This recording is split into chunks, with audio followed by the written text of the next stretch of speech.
오늘 말씀의 15절에서는요. 정의를 행하는 것이 의인에게는 즐거움이요 죄인에게는 패망이니라 라고 말을 합니다. 사랑하는 성도 여러분, 여러분이 보시기에 여기서 등장하는 정의는 과연 무엇일까요? 우리가 옳다, 바르다, 선하구나 라고 말할 때에요, 그 안에는 정의라는 단어가 함축적으로 포함되어 있습니다.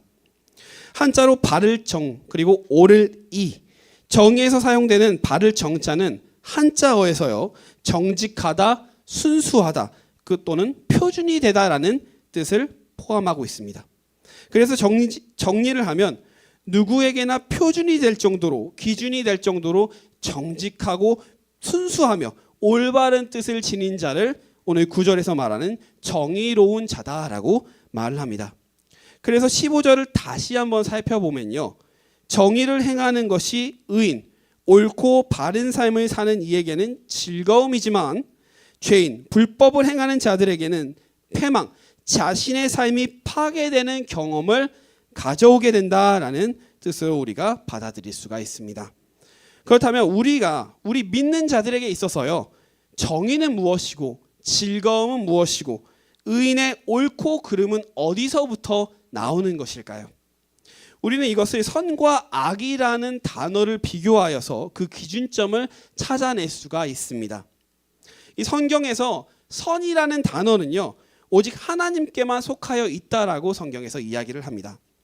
마가복음 10장 18절에서 예수님께서 말씀을 하십니다.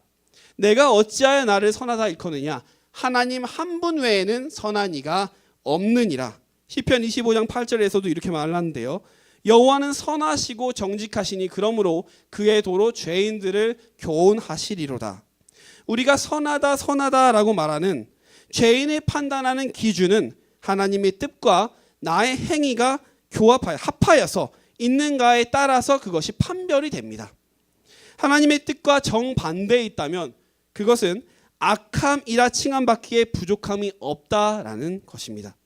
그래서 하나님께서 세상 모든 만물을 창조하셨을 때요, 보시기에 좋았더라, God saw that it was good 이라고 말씀을 하신 이유가 당시에 모든 만물이 하나님의 뜻과 합하여 있었기 때문에 하나님께서는 보기 좋았다라고 말씀을 하시는 것입니다.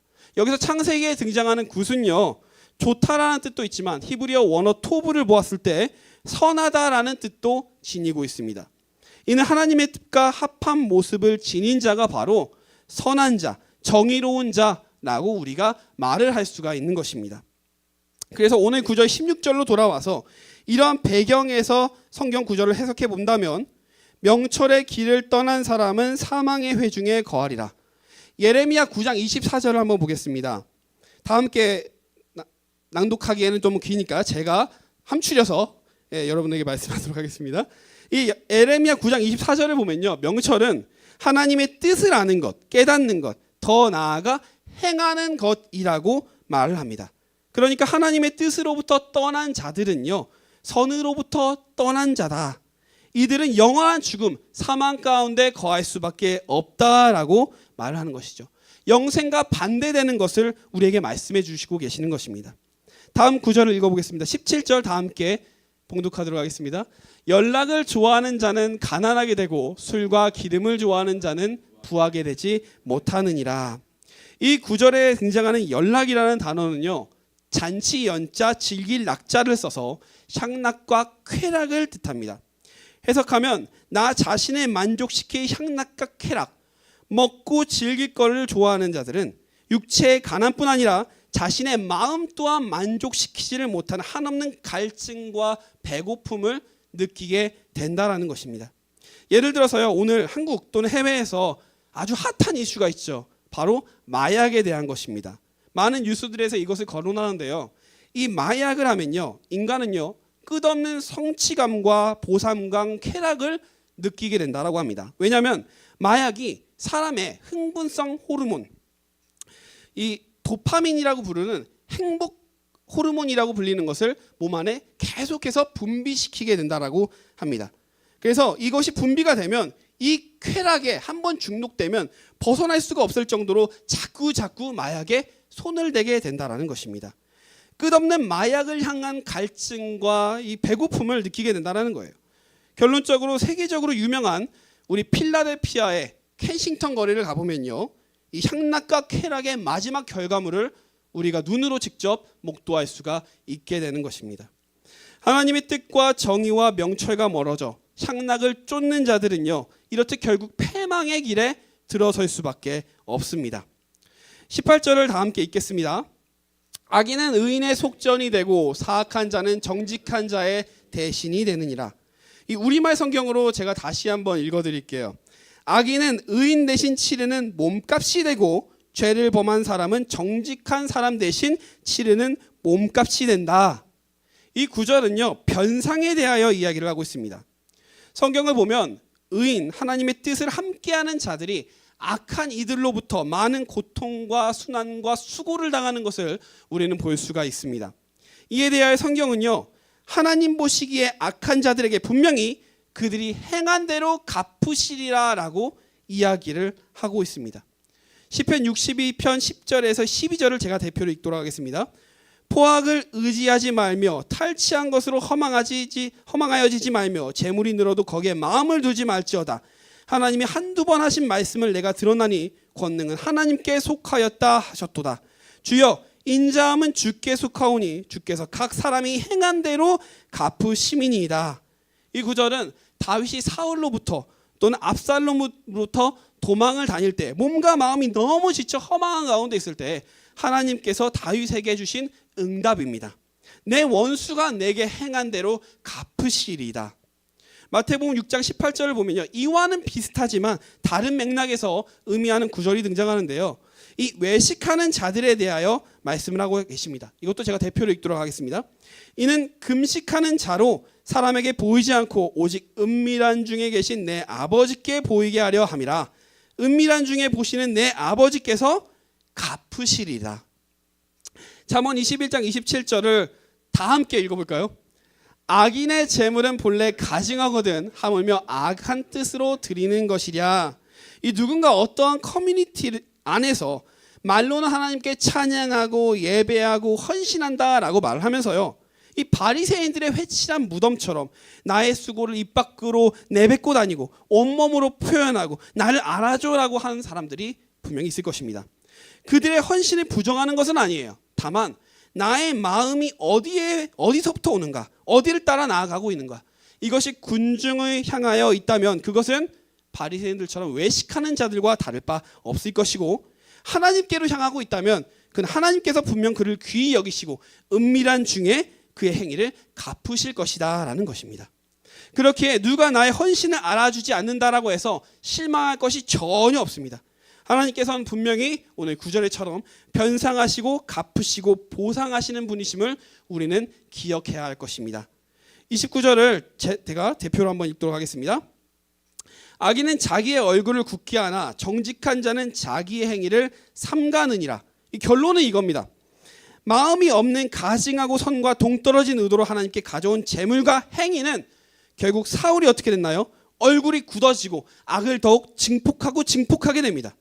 정직한 자들은 선을 따르게 하면서 하나님을 따르기에 악을 악으로 갚지 않은 용기 있는 모습을, 인내함을, 죄인된 우리를 더럽다라고 바라보지 않으시고 끝까지 사랑하신 예수님의 사랑을 따르는 삶을 살아갈 수가 있게 되지만, 그렇지 않은 악인들은 하나님과 더욱더 멀어지고 악한 길에 빠져든다는 것입니다.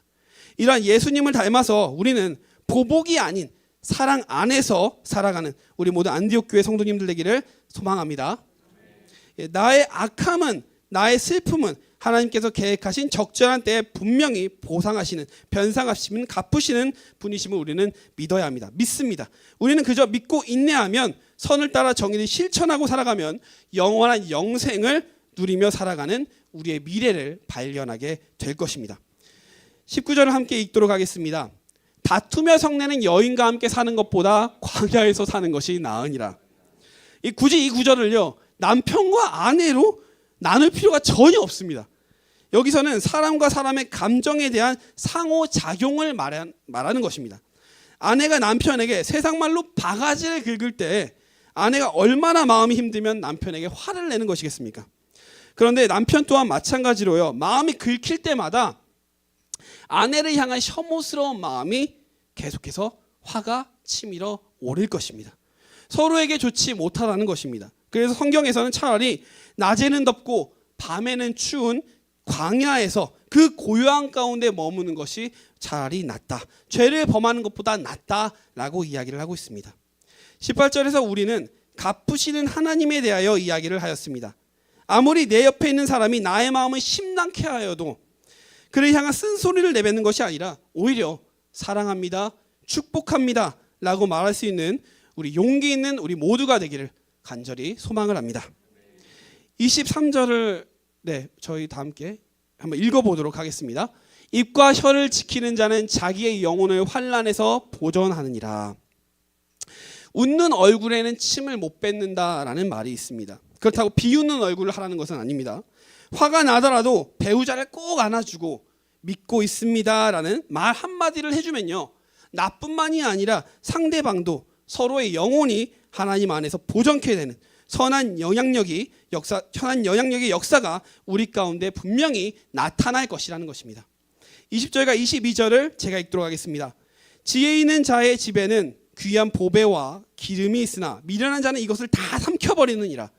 공의와 인자를 따라 구하는 자는 생명과 공의와 영광을 얻느니라.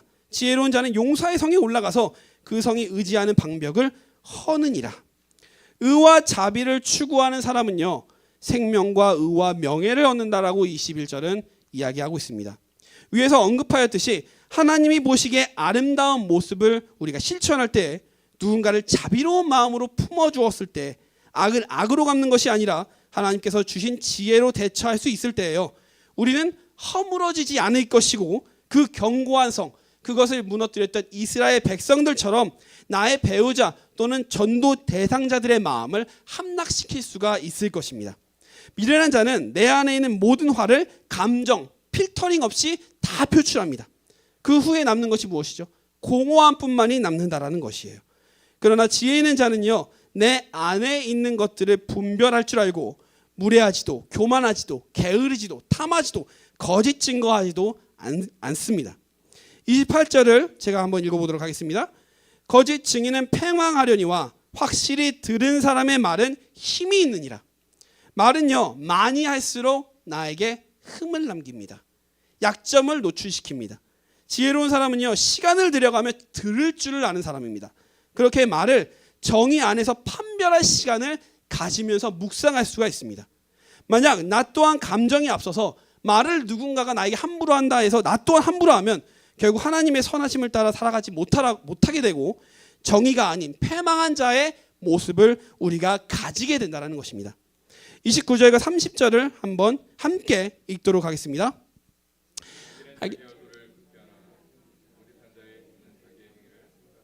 죄송합니다. 30절에서 31절입니다. 네. 다 함께 읽도록 하겠습니다. 지혜로도 못하고 명철로도 못하고 모략으로도 여호와를 당하지 못하느니라. 싸울 날을 위하여 마병을 예비하거니와 이김은 여호와께 있느니라. 세상에 어떠한 지혜나 깨달음도 계획도 하나님 앞에서는 인간적인 계획들로는 대항을 할 수가 없습니다. 이는즉 우리가 무언가 문제에 맞닥뜨리게 된다면 예수님께서 그러하셨듯이 하나님께 기도로서 해결책을 간구해야 한다는 것입니다. 이 땀이 핏방울이 될 정도로 하나님의 뜻을 구하고 그의 뜻대로 행하셨던 예수님, 하나님께서는요, 우리 개개인들을 통하여 계획하고 계신 것이 분명히 있으신 그분의 선하시고 인지하신 뜻이 우리를 통하여 계획하고 계시고 계십니다.